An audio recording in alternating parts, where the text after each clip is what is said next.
हमारी भाजपा संस्कार सिखाती है, हमारी भाजपा हिंदुत्व सिखाती है।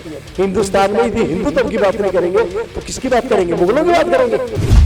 अरे हम राम के पुजारी हैं, राम के नाम पे वोट मांगेंगे, और मुगलों के पुजारी होंगे, मुगलों के नाम पे वोट मांगेंगे। टुकड़े टुकड़े गैंग के पुजारी होंगे, टुकड़े टुकड़े गैंग के वोट मांगेंगे। हम राम लल्ला के पुजारी हैं, राम मंदिर बनाने वाले, राम के विरोधी हैं, वो राम के नाम पे कैसे वोट मांगेंगे? अरे जो हिंदुओं के खिलाफ चलता है वो हिंदू है ही नहीं, वो जिहादी है, वो गजवाए हिंद का एक पार्ट है। मैं उसको हिंदू नहीं मानता जो हमारे देवी देवताओं का मजाक उड़ाता है। किसने बोला वो हिंदू है? पैसे खा के फिल्में बनाते हैं वो बड़े बड़े जिहादी लोगों को संपर्क में रहते हैं वो लोग। किसने बोला वो हिंदू है? अरे यदि वो अपने हिंदू नाम रखने से वो हिंदू नहीं हो जाता। हिंदू एक संस्कृति है, संस्कृति वो है। आने वाले पंजाब में भाजपा की सरकार आने वाली है। आप ये दावा कर रहे हैं? सबको आजमा लिया, कांग्रेस को कई बार आजमा लिया, अकालियों को आजमा लिया, सबको रिजेक्ट कर दिया।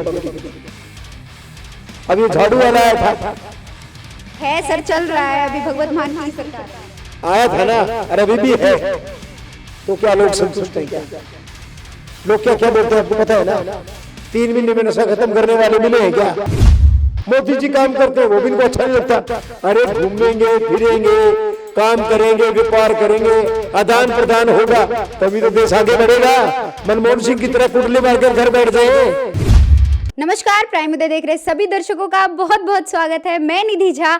आज मैं आपको मिलवाने जा रही हूँ बहुत बड़े मोदी भक्त से, रॉकी मित्तल जी से, जो कि सिंगर हैं, यूट्यूबर हैं, जो कि बाकी जो पार्टीज़ हैं उनको सीधा टारगेट करते हैं। चलिए इनसे जानते हैं।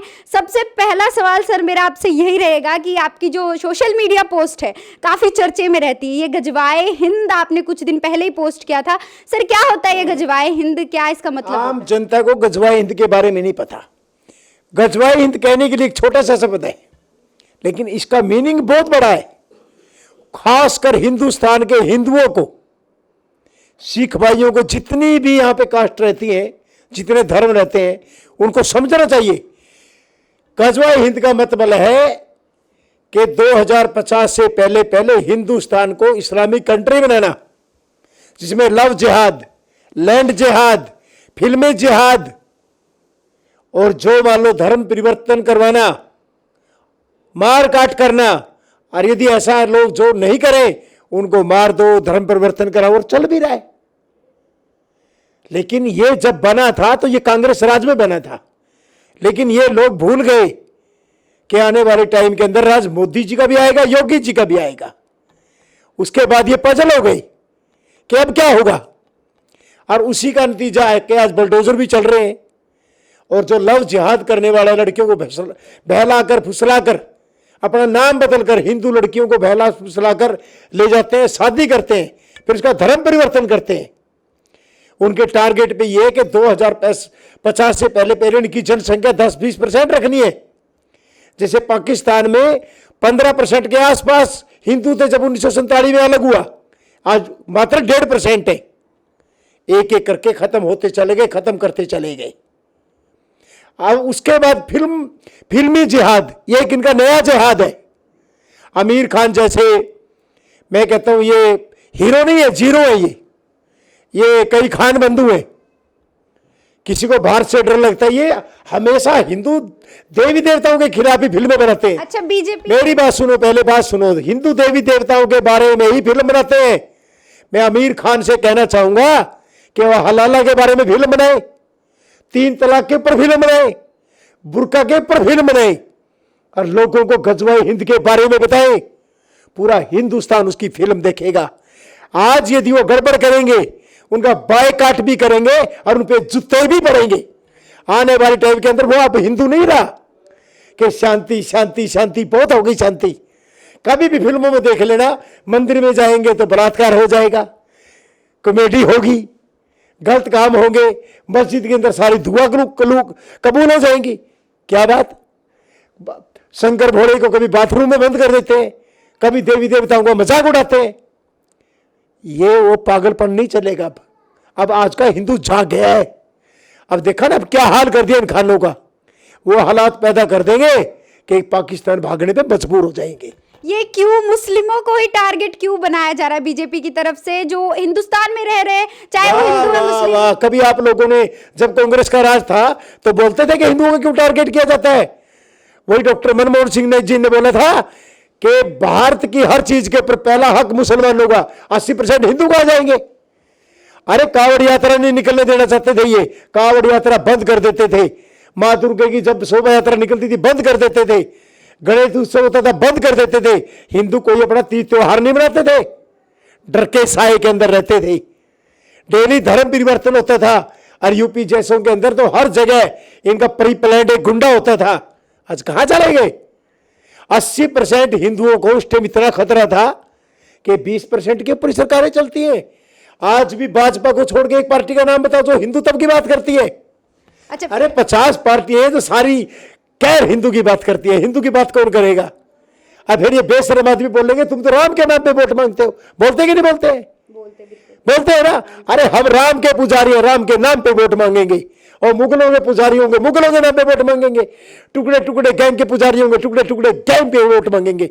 हम राम लल्ला के पुजारी हैं, राम मंदिर बनाने वाले, राम के विरोधी हैं वो। राम के नाम पे कैसे वोट मांगेंगे? उनको शर्म आनी चाहिए। हमेशा हिंदू विरोधी थे और रहेंगे वो लोग। कांग्रेस की तरफ से ऐसा कुछ कब अभी जो प्रतिक्रिया उनकी आती है, क्या उनकी अभी भी मुस्लिमों के पक्ष में प्रतिक्रिया आती है जो आप हिंदू को आगे लेके आते हैं, हिंदुत्व को आगे लेके आते हैं? कोई भी मुसलमान कभी टिक्का नहीं लगाता, हमारे भग में कपड़े नहीं डालता। वो कहते ना ना ना ना ना ना ना, हम तो जय श्री राम भी नहीं बोलेंगे, हमारे धर्म के खिलाफ है। फिर जो राहुल गांधी कहता है कि मैं तो गौड़ ब्राह्मण हूं, पता नहीं ब्राह्मण ही बोला था उसने, मैं ब्राह्मण हूं, कश्मीरी का पंडित हूं। फिर वो टोपी डाल के नमाज क्यों पढ़ता है? एक पंडित तो नमाज नहीं पढ़ सकता। हिंदू धर्म के अंदर कहां लिखा है बताओ कि कोई भी ब्राह्मण नमाज पढ़ सकता है, मस्जिद में जाके सजदा कर सकता है? यदि तू हिंदू है और ब्राह्मण है तो अपनी संस्कृति का तो ख्याल रख। कभी भी राहुल गांधी की स्टेटमेंट आएगी, उसकी कांग्रेस की आएगी, राम मंदिर के खिलाफ आएगी, काशी कॉरिडोर के खिलाफ आएगी, ज्ञानवापी के पक्ष में वो लोग रहते हैं। कपिल सिब्बल जैसा कोई भी हिंदुओं के खिलाफ केस होगा, कपिल सिब्बल, इनके जितने भी बड़े बड़े नेता हैं जो वकील हैं, सारे कांग्रेस के वकील हिंदुओं के खिलाफ खड़े होते हैं। कभी हिंदुओं के पक्ष में खड़े हुए? अच्छा, आप हिंदुओं के आगे मतलब हिंदुओं के साथ इतना बात करते हैं, मुसलमानों के खिलाफ इतना जहर क्यों है? मुसलमान मेरे बहुत दोस्त हैं जो उसको मानते हैं। पर अभी तो आपने बोला कि हम उनको पाकिस्तान भागने पे मजबूर। मैंने तो उनको बोला ना, हीरो को जो हिंदुओं के खिलाफ चलते हैं। मेरी बात सुनो, मेरे बहुत मुसलमान दोस्त हैं, लेकिन वो मुसलमान देश तोड़ने की बात नहीं करते, टुकड़े टुकड़े गैंग की बात नहीं करते, गजवा हिंद की बात नहीं करते। वो पढ़े लिखे हैं, उनके बच्चे भी एक एक दो दो तीन तीन हिंदुओं की तरह। उनको उन्होंने लाइन नहीं लगा रखी। कोई पूछे, अभी जनसंख्या नियंत्रण की बात आई, कई लोगों को मैं देख रहा था जी हमारा तो अधिकार है। अरे बावड़े, जब ये ऑपरेशन चले थे ना तो गीता लिखी गई थी, ना कुरान लिखी गई थी, ना बाइबल लिखी गई थी। ये तो 60-70 साल से ऑपरेशन, तो उस टाइम ऑपरेशन होते ही कहा थे जो लिखते। ये किसी की ग्रंथ में नहीं लिखा हुआ। और यह देश की जरूरत है जनसंख्या नियंत्रण, और वो लागू होना भी चाहिए। अच्छा, अगर आप फिल्मों की बात कर रहे हैं यहाँ पे, जो मान लीजिए हीरो खान जो होते हैं वो फिल्मों में काम करते हैं, उनकी जो स्टोरी कास्ट होती है वो तो किसी डायरेक्टर के थ्रू ही होती है, तो वो कई हिंदू भी होते हैं, मुसलमान भी होते हैं, तो उसके लिए। अरे जो हिंदुओं के खिलाफ चलता है वो हिंदू है ही नहीं, वो जिहादी है, वो गजवाए हिंद का एक पार्ट है। मैं उसको हिंदू नहीं मानता जो हमारे देवी देवताओं का मजाक उड़ाता है। किसने बोला वो हिंदू है? पैसे खा के फिल्में बनाते हैं वो बड़े बड़े जिहादी लोगों के संपर्क में रहते हैं वो लोग। किसने बोला वो हिंदू है? और यदि वो अपने हिंदू नाम रखने से कोई हिंदू नहीं हो जाता। हिंदू एक संस्कृति है, संस्कृति वो है। आप आगे जो मान लीजिए कि आपने हिंदुत्व पे बोला, अब हम आगे थोड़ा मुद्दा और बढ़ाते हैं। जो 3 तलाक के मुद्दे पे बीजेपी की क्या प्रतिक्रिया भी चल रही है, आगे क्या करना है 3 तलाक के मुद्दे पे? कोई, आप हिंदू है, आपकी जगह कोई मुस्लिम लड़की और उसने शादी की, पति आएगा लड़ाई करेगा, बोलेगा तलाक तलाक तलाक, और ऊपर बिस्तर उठा के घर जाए, उसके बच्चे उड़ते फिरे, वो उड़ते फिरे, और उसके बाद अरुण की फिर बोला नहीं नहीं नहीं, मैंने तो बस ऐसे ही बोल दिया था, किसी के कहने से बोल दिया था, नशे में बोल दिया था, वापिस आ जाओ। फिर वापिस आने के लिए मौलवी क्या बोलेंगे कि हलाला कराना पड़ेगा। हलाला का मतलब समझती हो क्या होता है? कि शादी करके एक रात किसी मौलवी के पास रहना पड़ेगा या किसी सगे संबंधी के पास रहना पड़ेगा। ये धर्म है क्या? ये महिलाओं की इज्जत को तार तार करने वाली बातें हैं। तो इस 3 तलाक को खत्म करने के लिए बीजेपी की तरफ से क्या किया जा रहा है? कर दिया, 3 तलाक खत्म हो गया। तलाक तलाक बोल के कोई तलाक ले ही नहीं सकता। अभी भी मुस्लिम इस बात को नहीं मानने के लिए तैयार है। अरे भाई, जब कोई महिला, जो सताई हुई महिला कोर्ट में जाती है तो कोर्ट करती है ना सीधा। कौन कहता है उनके बाप का माल है क्या? हिंदुस्तान में रहने तो हिंदुस्तान के कानून भी मानने पड़ेंगे। ठीक है, आप हिंदुत्व की बात करते हैं, बीजेपी जब भी आती है हिंदू धर्म की बात की जाती है। भारत में सिर्फ हिंदू धर्म नहीं है, मुस्लिम सारे मुसलमानों की बात करते हैं, ईसाइयों की बात करते हैं। कोई पार्टी हिंदुओं की बात ही ना करे क्या? हिंदुओं को हिंदू है, सिख है, हिंदू है, जो कम्युनिटी अलग अलग है, सबकी बात की जाए। यहाँ पे सिर्फ हिंदू की ही बात क्यों की जाती है? मोदी जी हमेशा गुरुद्वारे में जाते हैं, योगी जी हमेशा गुरुद्वारे में जाते हैं, गुरुद्वारे में लंगर भी खाते हैं, मत्था भी टेक के आते हैं। बीजेपी के लोग जितने गुरुद्वारे में जाते हैं आज तक इतने कांग्रेस के भी नहीं जाते हैं। वो कांग्रेस आई थी जिसने स्वर्ण मंदिर के ऊपर अटैक किया था, बीजेपी ने नहीं किया था। हम लोगों ने कभी ऐसा काम नहीं किया। सिख हमारे आदर्श है। कहते ना, आज जो हिंदू है वो सिखों ने इनके लिए बहुत बड़ी लड़ाइयां लड़ी थी। सदा सदा तक हिंदू उनका हमेशा शुक्रगुजार रहेगा। आप क्या कहते हैं? यहाँ पे धर्म की बात चल रही है। अभी ईसाई धर्म के ऊपर जो है बहुत बवाल चल रहा है कि ईसाई धर्म जो है पैसे देकर धर्म परिवर्तन करने के लिए मजबूर कर रहे हैं। जो उनके बारे में आपकी तरफ से क्या प्रतिक्रिया है? देखो, मैं कहता हूँ पैसे लेके धर्म परिवर्तन कभी नहीं करना चाहिए, और मैं तो अपना धर्म बदलना ही नहीं चाहिए। पर फिर भी उनकी तरफ से उनको लालच दिया जा रहा है। भाई, मैं एक बात कहता हूं, मैं तो धर्म बदलने वालों को बिल्कुल खिलाफ हूं। और जो धर्म बदलता है उसकी जाति बदलती है, वे हिंदुओं के हिसाब से उसकी जाति भी बदल देनी चाहिए, और जो आरक्षण के अधिकार है वो भी बदल देने चाहिए। क्योंकि जब उसने अपना धर्म ही बदल लिया तो मुझे तो नहीं लगता कि ईसाई धर्म के अंदर भी आरक्षण होता है। होता है क्या? नहीं होता ना। जब नहीं होता तो फिर वो ईसाई बन गए तो फिर आरक्षण भी खत्म कर देना चाहिए। क्या दिक्कत आ रही है? जब धर्म बदल दिया तो धर्म बदलने के बाद जाति अपने आप ही बदल जाती है। सरकार को कानून बनाना चाहिए। चलिए, अब धर्म से हटकर थोड़ी राजनीति की बात करते हैं। आप अभी लुधियाना में आए हैं, बहुत बहुत स्वागत है आपका लुधियाना में। अभी कॉरपोरेशन के चुनाव होने वाले हैं आगे। यहाँ आम आदमी पार्टी की सरकार है, बीजेपी की क्या आगे जो है प्लान्स हैं यहाँ पे कॉरपोरेशन के चुनाव को लेकर? आने वाले पंजाब में भाजपा की सरकार आने वाली है। अभी आप ये दावा कर रहे हैं? सबको आजमा लिया। कांग्रेस को कई बार आजमा लिया, अकालियों को आजमा लिया, सबको रिजेक्ट कर दिया पब्लिक ने। अब ये झाड़ू वाला आया था, है सर, चल रहा है, अभी भगवत मान की सरकार है, आया था ना, और अभी भी है। तो क्या लोग संतुष्ट हैं? क्या लोग क्या क्या बोलते हैं आपको पता है ना? 3 महीने में नशा खत्म करने वाले मिले हैं क्या? भगवंत मान के बारे में मैं कभी उल्ट टिप्पणी नहीं करूंगा, क्योंकि वो मेरा कलाकार भाई है, मैं आर्टिस्ट भी हूं और उनकी मैं कदर करता हूं। लेकिन मुझे इतना भरोसा था कि एकदम बैठते ही धुआंधार बैटिंग करेंगे, लेकिन अभी तक वो बैटिंग हो नहीं पाई जो होनी चाहिए। और मैं चाहता हूं भगवत क्यों नहीं हो पा रही है सर? आपकी तरफ से क्या लग रहा है, कहां से प्रेशर आ रहा है उनको? जो जैसा उन्होंने वादा किया था बढ़ चढ़ के, आम आदमी पार्टी की तरफ से जैसा वादा किया गया था वैसा कुछ दिख नहीं रहा है, तो उसका क्या कारण हो सकता है? भगवंत मान जी के बारे में एक ही बात बोलूंगा, वो किसी के प्रेशर में आने वाले व्यक्ति नहीं है। क्योंकि जिस लाइन का वो है मैं भी वैसी लाइन का हूँ। वो भी चंडीगढ़ काम करवाते तो मैं भी करवाता था, लेकिन जो स्टूडियो वाले हैं, रिकॉर्डिस्ट है, वगैरह वगैरह जो उसके बारे में बोलते हैं, वो प्रेशर की राजनीति नहीं करता। लेकिन अभी क्या जटिल समस्या है पंजाब की मुझे नहीं पता, बट इतना जरूर है कि उसने वो काम करने चाहिए जो काम बोलकर वो सत्ता में आए थे। चलिए, अब बात करते हैं थोड़ा बिहार की। बिहार में जो सियासी फेरबदल हुआ है उसके बारे में आपकी क्या राय है? मुझे तो समझ में नहीं आता बिहार का। एक बार मैंने गाना बना दिया नीतीश कुमार के खिलाफ। क्या गाना था, जरा वो हमें बात तो सुनो। नीतीश कुमार के खिलाफ गाना बना दिया। मैंने गाया चोर चोर में शेरे भाई। अच्छा। लालू और नीतीश। अच्छा। और गाना बना दिया, तो उसके बाद हमारा समझौता हो गया। तो एक बीजेपी के नेता का कॉल आया मेरे पास, कहते रोकी भाई इस गाने को हटा दीजिए, नीतीश कुमार तो हमारे पहले में आ गया। मैं क्या, मैं आज गाना बनाऊंगा, मेरे लाखों रुपए लगे, कल को फिर समझौता हो गया। तो उन्होंने कहता नहीं नहीं नहीं, अब हमारे को कभी छोड़ के नहीं जाएंगे।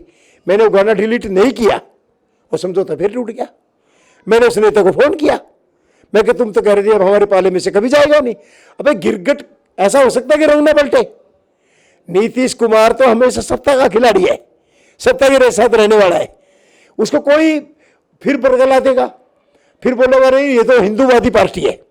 जब सत्ता चलाता है, जब हिंदूवादी नहीं है, सत्ता से फिर वो होगा, फिर लल्लू के साथ चलेगा, और थोड़े दिन के बाद लल्लू का परिवार उसको लात मार देगा, फिर हमारी तरफ आ जाएगा। भैया उसके बारे में कुछ नहीं कहता, वो तो बिना तली का लोटा देखा आपने, कभी इधर चला गया कभी इधर चला, और बिना तली का लोटा नीतीश कुमार, इससे ज्यादा कुछ नहीं है वो। चलिए, अभी आने वाले जो चुनाव हैं और भी स्टेट में चुनाव होने वाले हैं, हिमाचल हरियाणा में चुनाव हैं, बीजेपी क्या मुद्दा लेकर चुनाव में आएगी हिमाचल हरियाणा में? क्योंकि अभी देखा जाए तो दिल्ली में भी आम आदमी पार्टी की सरकार है, पंजाब में भी आम आदमी पार्टी की सरकार है, तो क्या अब बीजेपी के लिए आम आदमी पार्टी भी कॉम्पिटिशन में आ रही है? देखो, पहले लोग पंजाब में आजमाएंगे, फिर पंजाब में रहता क्या है, जो दिल्ली की स्टेट है वो अलग टाइप की स्टेट है, वह बिजनेस ही बिजनेस, और एक जगह इकट्ठे लोग रहते हैं। अब पंजाब में आए, अभी पंजाब में पहले देख तो लीजिए, फिर देख लेंगे, इनको आजमाएंगे, फिर देखते हैं आगे क्या होता है। हिमाचल में तो बैक कर गई है, हिमाचल में तो प्रचार ही नहीं कर रही है लोग। हिमाचल में आम आदमी पार्टी की तरफ से कोई प्रचार नहीं हो रहा है, कोई प्रचार नहीं हो रहा। अब तो इनका सारा गुजरात पे खेल है, और गुजरात में डेफिनेटली एकदम 100 के 100% बीजेपी आने वाली है। तो हिमाचल में किन किन मुद्दों को लेकर बीजेपी आगे आएगी? मुद्दे हमारे तो नेशनल मुद्दे कितने हैं? 3 तलाक खत्म कर दिया, राम मंदिर बना दिया, एनआरसी लागू हो गया, आज पाकिस्तान और चाइना सारे हमारे से डरते हैं, आतंकवाद खत्म हो गया, और अब कितने मुद्दे बताऊं मैं। अब एक समान अधिकार आ रहा है, फिर जनसंख्या नियंत्रण भी आएगा। कई जनता का ये भी कहना है कि बीजेपी जब भी आपने देखा एम्स वगैरह दिल्ली में होता था ना, आज हिमाचल उड़ गया। आप ट्रेनें चल रही है, वंदे भारत, वंदे मातरम चल रही है, ट्रेन चल रही है कि नहीं चल रही है, वंदे भारत, वो ट्रेन चल रही है। अब कितना डेवलप हो रहा है। कभी सोचा था कि ऐसी ऐसी ट्रेनें भी हिमाचल में चलेंगी, पहाड़ों में चलेंगी? किसी सोचा था कि वहां एम्स बनेंगी? किसी ने नहीं सोचा था। ये सिर्फ मोदी जी की सोच है, और उसी पे हम चुनाव लड़ते हैं। अच्छा, कई जो जनता है उनका कहना होता है कि जब भी मोदी जी हो, अमित शाह हो, बीजेपी की तरफ से कभी भी कोई भी अगर रैली की जाती है, भाषण दिया जाता है न्यूज़ चैनल पे आके, तो उनका कुछ टिपिकल जो होते हैं नेशनल मुद्दे होते हैं, जैसे आतंकवाद है ना, खालिस्तान, या फिर हिंदू धर्म के ऊपर बात की जाती है। विकास की कोई बात नहीं करते, अनएम्प्लॉयमेंट जो देश में इतनी है उसके ऊपर कोई बात नहीं करता। तो ये क्या मसला है सर कि बीजेपी की तरफ से ये बात नहीं की जाती? मैं तो उन विरोधी और विपक्षी बेशरम नेताओं को एक मैसेज देना चाहूंगा। अरे बेशरम नेताओं, यदि हमने विकास नहीं किया तो भारत इकोनॉमिक दृष्टि से 5वें नंबर पे कैसे आ गया? इंग्लैंड को कैसे पीछे छोड़ दिया? फिर फ्लॉप क्यों नहीं हो गए? अच्छा, कई लोग आज वर्ल्ड में टॉप पे चल रहे हैं। खुद अमेरिका के एक उसने बोला, नेता ने, इंग्लैंड वाले ने बोला, रशिया ने बोला, खुद पुतिन जी ने बोला कि आने वाले टाइम की भारत सुप्रीम पावर है।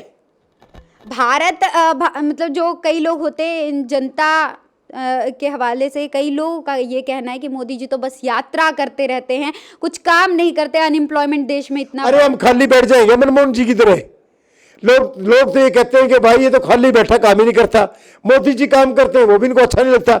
अरे घूमेंगे फिरेंगे, काम करेंगे, व्यापार करेंगे, आदान प्रदान होगा, तभी तो देश आगे बढ़ेगा। मनमोहन सिंह की तरह कुंडली मारकर घर बैठ जाए। सोनिया गांधी भी एसी में लेटी हुई है, वो सारा परिवार एसी में लेटा हुआ है। इटली चले जाओ तो इधर आ जाओ। अब इनको एक बात सोचनी चाहिए, जब कोई व्यापारी करता है, जब किसान खेती बाड़ी करता है, फसल लेके तो मंडी में जाएगा कि नहीं जाएगा? अरे यदि कई जगह ट्राई करेगा तो अच्छे दाम मिलेंगे।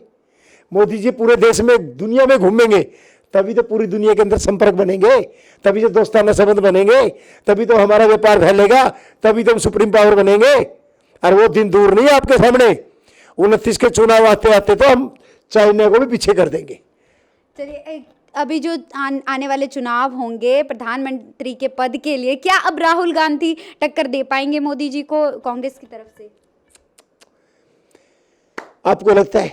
नहीं, आप अपनी तरफ से बताइए कि मैं राहुल गांधी के बारे में इतना बोलूंगा कि राहुल गांधी भाजपा के लिए वरदान है, परमात्मा ऐसे 5-4 राहुल गांधी और बना दे, हमने सच में रैलियां करने की भी जरूरत नहीं है, वोट मांगने की भी जरूरत नहीं है। मैं कहता 5-4 राहुल गांधी ऐसे बन जाए, हर पार्टी में एक राहुल गांधी ऐसा प्लान हो जाए, तो मुझे लगता है कि भाजपा सारी जिंदगी तो बिन जाएगी, फिर हमने वोट मांगने की भी जरूरत नहीं है। मैं कहता 5-4 राहुल गांधी और आ जाए। राहुल गांधी को तो मैं सल्यूट करता हूँ, देखो ऐसे कैसे नेता हर पार्टी में होने चाहिए। आपके अधिकतर गानों में ज्यादातर आपने कांग्रेस को ही टारगेट किया है, कांग्रेस को या फिर हिंदू धर्म के ऊपर तो चलिए है ही है, कांग्रेस को ज्यादा आपने टारगेट किया हुआ है। क्यों बाकी पार्टीज को भी टारगेट करना चाहिए, सिर्फ कांग्रेस ही आप टारगेट क्यों करते हैं? सब वो था ना कि सोनिया, मेरा गाना था, सोनिया का बच्चा कल का कच्चा संसद में आंख मारे। संसद में बैठ के आंख मारने वाले तो क्या बोलोगे आप? फुकरा बोलोगे ना। ये क्या होते हैं जो छिछोरे होते हैं, हम यही बोलते हैं ना, या फुकरा टाइप होते हैं, वो ऐसे काम करते हैं भाई। कॉलेज में आते जाते लोगों के ऊपर ऐसे आंखें मार रहे हैं, मानो ऐसे टोट कस रहे हैं। अरे ये शोभा देता है क्या? आप कांग्रेस के आप इतने बड़े राजघराने के, क्योंकि हमारे में तो घराने होते ही नहीं है, इतने बड़े राजघराने के व्यक्ति हो, सदियों सदियों तक तुम राज करते आ रहे हो। कई जब से देश आजाद हुआ थोड़े बहुत दिन रहे हम लोग, तो बाकी तो यही रहे। उसके बाद भी ऐसी हरकतें करोगे, कहाँ से सीख के आते हो? ये हमारी भाजपा ये चीज नहीं सिखाती। हमारी भाजपा संस्कार सिखाती है, हमारी भाजपा हिंदुत्व सिखाती है। हिंदुस्तान में यदि हिंदुत्व की बात नहीं करेंगे तो किसकी बात करेंगे? मुगलों की बात करेंगे या इस्लामीकरण की बात करेंगे? आप ही बता दीजिए। हिंदुओं की कोई नहीं सुनने वाला। हिंदू धर्म ही नहीं है क्या? हिंदू लोग नहीं है क्या? इनकी बात हम नहीं करेंगे फिर कौन करेगा? सारी पार्टियां तो हिंदुओं के खिलाफ चलती है। एक पार्टी भी ना करे हिंदुओं की बात, फिर हिंदू कहां जाएगा? सिर्फ एक बीजेपी है जो हिंदुत्व की बात करती है, बाकी तो सारे हिंदू के विरोधी हुए। चलिए धर्म के सिलसिले से हटकर थोड़ा मनोरंजन पे आते हैं। आप सिंगर हैं, यूट्यूबर हैं, अपना कुछ पसंदीदा गाना थोड़ा गुनगुना दीजिए हमारे दर्शकों के लिए। आजकल तो मेरे सारे कीड़े खत्म हो गए, मैं तो एक ही काम पे लगा हुआ हूँ, हिंदुत्व और मोदी जी। ये जिंदा रहेंगे तो हम जिंदा रहेंगे, वरना आप तो बिहार के हो ना। आप लोगों ने दंगे भी देखे होंगे हिंदू मुसलमान के, देखे हैं ना? कर्फ्यू भी देखे होंगे आप लोगों ने, मार काट भी देखी होगी आप लोगों ने। बिहार और यूपी से ज़्यादा हिंदू मुसलमान के दंगे किसी को नहीं पता। हरियाणा वालों को कुछ नहीं पता, क्योंकि हमारे दंगे नहीं होते, हमारे हिंदू ज़्यादा है। जो दंगे झेलते हैं ना उनको पता है। यूपी में मैं जाता था ना, और जब वो पुरानी स्टोरियाँ समझाते थे कि लखनऊ में लोग सैर करने निकलते थे सुबह, ऐसे मोबाइल छिन्नर भाग गए, पर्स छिन्नर भाग गए। अब योगी है, सुबह छीनोगे शाम तक मकान। ऐसे दंगे होते क्यों? शय किसकी तरफ से? अब नहीं होते, होते थे। होते थे, क्यों होते थे सर? शय किसकी? राहुल गांधी कब फैमिली बताएगी, विपक्ष वाले बताएंगे, टोंटी चोर बताएगा, लालू का परिवार बताएगा। राज तो ये करते थे, मतलब सियासत की तरफ से सब परी प्लान इन्हीं के गुंडे थे, गुंडों की पार्टी थी और गुंडे ही चलाते थे। ये पार्टी कम थी, गैंग ज्यादा थी। चलिए एक गाना तो गुनगुना दीजिए जो आप। अरे यार ये तो मेरा मूड ही बस जोश का था, मैंने जोश में इंटरव्यू ले लिया। मैं जय हिंद, वंदे मातरम, भारत माता की जय। चलिए बहुत बहुत धन्यवाद हमें समय देने के लिए। तो ये थे हमारे मोदी भगत रॉकी मित्तल जी, जिनसे बात करके हमें बहुत अच्छा लगा। उम्मीद है आपको ये रिपोर्ट पसंद आई होगी। ऐसी अपडेट के लिए बने रहिए हमारे साथ। मैं निधि झा, कैमरामैन विपिन अरोरा के साथ।